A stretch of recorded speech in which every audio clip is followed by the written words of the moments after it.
This is the Horse Radio Network. This is episode 1174 of Horse Tip Daily, your almost everyday morsel of helpful hints, useful facts, and practical techniques for horse folks. Brought to you today by Kentucky Performance Products.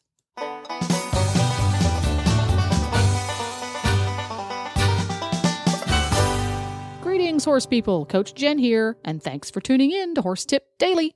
Today's tip features Dr. Tanya Cubitt from Performance Horse Nutrition. She and I have an eye-opening chat about the long and short-term health ramifications of obesity in horses. And we'll get right to our tip after this message from Kentucky Performance Products.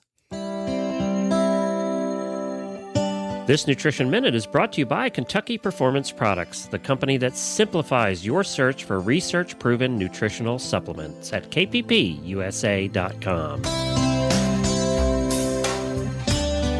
Did you know that easy keepers and horses on restricted diets are often at risk for vitamin and mineral deficiencies? Most easy keepers are maintained on hay, and some get a few handfuls of grain a day, and most of these horses get little to no green grass. Diets that don't include significant levels of green grass or recommended amounts of fortified concentrates just don't supply enough vitamins and minerals. Many horse folks don't realize that hay alone, even high-quality green hay, is not an adequate source of many vitamins. For example, when grass is cut and dried for hay, the vitamins quickly lose their potency. 70% of the vitamin E found in grass is lost in the first week after it is cut for hay. One way to ensure that your special needs horse is getting all the vitamins and minerals he needs is to add a vitamin and mineral supplement to his diet. A well-balanced supplement will provide the nutrients your horse requires without adding unwanted calories, starches, and sugars. Microphase, made by Kentucky Performance Products, is a vitamin and trace mineral supplement that bridges the gap in your feeding program. With Microphase, your horse receives adequate and balanced vitamin and mineral nutrition without unwanted calories or other ingredients. The minerals in Microphase have been chelated, a process that protects minerals during digestion and increases their absorption in the intestine. Microphase provides vitamins, such as vitamin E, in a natural form, so your horse receives optimal results from this supplement. This Nutritional Minute has been brought to you by Kentucky Performance Products. You can find all of their terrific products at kppusa.com.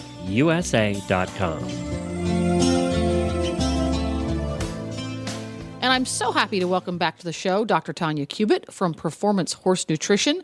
And she's going to do something a little bit different this time and talk about diseases or conditions your horse can get or have that are nutrition related. So what have you got for us today? Well, Jennifer, I'm so glad to be back. And this week we're going to talk about obesity in horses. And as with people, it seems quite simple. Exercise more, ride less. But, if we start out with what is it? And again, people say, well, I know what it is. It's a horse that's accumulated so much body fat, and that begins to have a negative effect on health. And I think that last piece is what people forget about. It starts to have a really negative effect on health. And actually, in the September edition of thehorse.com, I've written a small kind of casual article just all about that, about public perception or owners' perception of whether their horse is overweight or not. And I really find that probably one of our biggest issues with obesity in horses is that our owners don't perceive a lot of our horses to be overweight. We looked at studies. There was a study done by the USDA, really.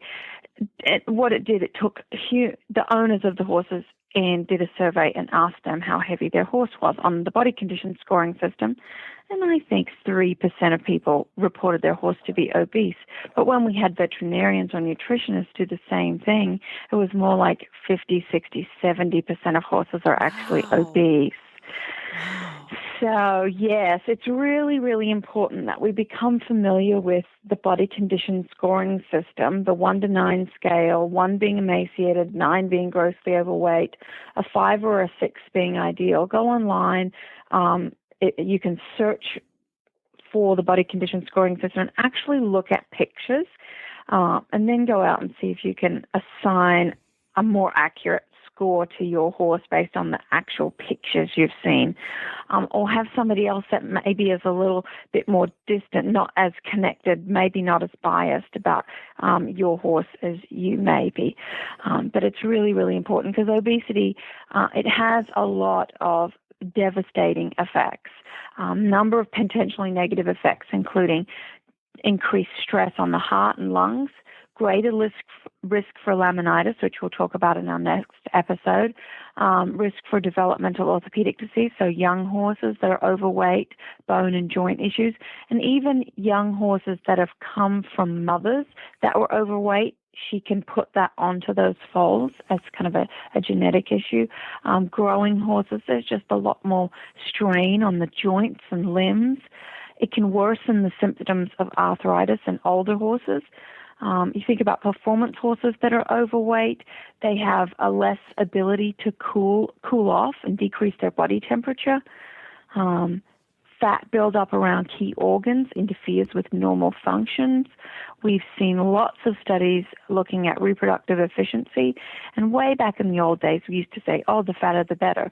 That's because we always fought with an underweight animal. But now, because we have more and more overweight mares, actually we're seeing the opposite. We see that they don't cycle properly, and it's really hard to get them in foal. And then just greater lethargy and decreased performance. Oftentimes I'll have people say, well, you know, I don't want him to get any fatter, but I want him to have more energy.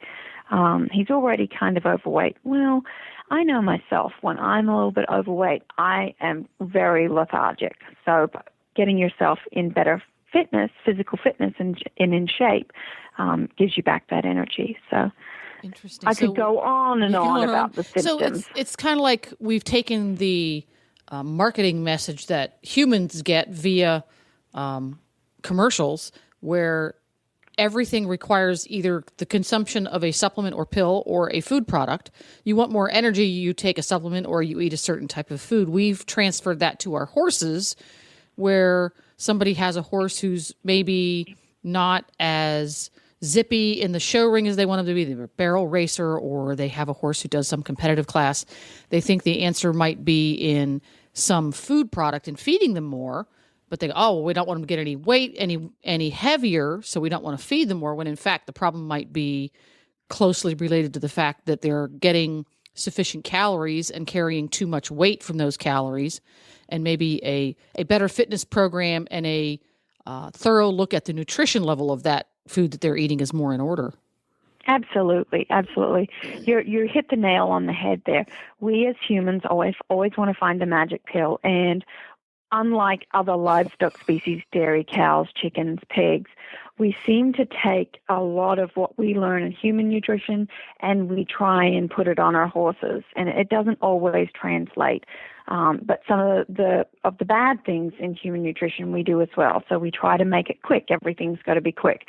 I don't want my horse to get fatter, but I want him to be more zippy. So what kind of supplement can I feed? And oftentimes there's not a supplement that you can feed. It's just getting a balanced diet, getting your horse exercising, moving.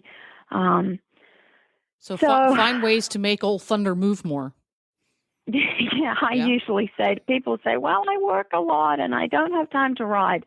Yeah. If you're going to take on the responsibility of owning these animals, then we take on the responsibility of keeping them healthy too. And unfortunately, if we don't have the time to keep them healthy, then maybe another animal that takes less effort would be better for you. Yeah. I hate to say that. Yeah. But. Do you think that the social stigma of a horse that looks thin, I'm using air quotes here, people, is contributing to this? Because with the social media in this day and age, nothing will inflame the horse lover's heart faster than a horse that appears in that particular snapshot, in that particular second in time, to look thin. Do you think part of that's that we're all so obsessed with having our horses, quote, look good, that we are prone to leaving them obese for fear of someone thinking our horse is being not properly cared for? I would say 100%. You're right there. that was another thing that I brought up in a presentation I did at a big international symposium, which is what my article is about in the September magazine. It's about that perception, and I put up on a slide a picture of a thin horse, but over the top of it, I had a big box so that people couldn't see what the picture was, and I said, nutritionally mistreated. And I asked everybody in the audience, what image comes to mind when you think of a nutritionally mistreated horse? And you're exactly right. Everybody thinks of that thin, emaciated horse. And then I flicked to a slide that had probably one of the fattest horses I've ever seen. And it's a real horse. And there's, you can't see where the tail's coming out. The neck is so fat. I don't know how you'd ever get a saddle to stay on the horse because it had no withers, huge fat pads where the girth would do up. And I said, well, what about this horse? And to be honest, the nutritional issues or the medical and health issues that go along with the thin horse, they are easily fixed. We can feed him, we can put him on a good program, and we can put weight on him in a healthy way. But the longer a horse is overweight, the longer, the more lasting damage he has. And so I asked people, I said, I guarantee if you saw that thin horse in the field, people would be calling the police, the Humane Society, anybody that they knew to get that fixed. But if they saw the fat horse, they would make a joke, oh, he's a bit cushy or whatever they would say. But it would not make that same guttural response with the people. And we really need to flip that around. Because, yes, a thin horse is horrible to see, and we don't want to see that, but we can fix that very easily. But a fat horse, the longer he is fat, he changes his hormonal profile. He even if we get his body weight under control, he's always going to be more at risk for these other disorders that come as kind of a cascade from being obese, laminitis, insulin resistance, etc. So we need to have more health gurus in the horse industry out there inventing Pilates and workout DVDs for our horses. Maybe just writing them more. Oh, writing them more works too. and it's really hard because in some show rings, unfortunately, in some disciplines, you do seem to be rewarded for having that kind of more round horse. Oh, absolutely. So slowly over time, we just need to shift that perception in people's eyes. When I show people what a body condition score of 5 is, most people would say, I don't want my horse that thin. Over time, our idea of what in our eyes looks like ideal has shifted. So most people like to see their horse more in a 6, 7, 7.5, versus they should be looking at a 5 or a 6.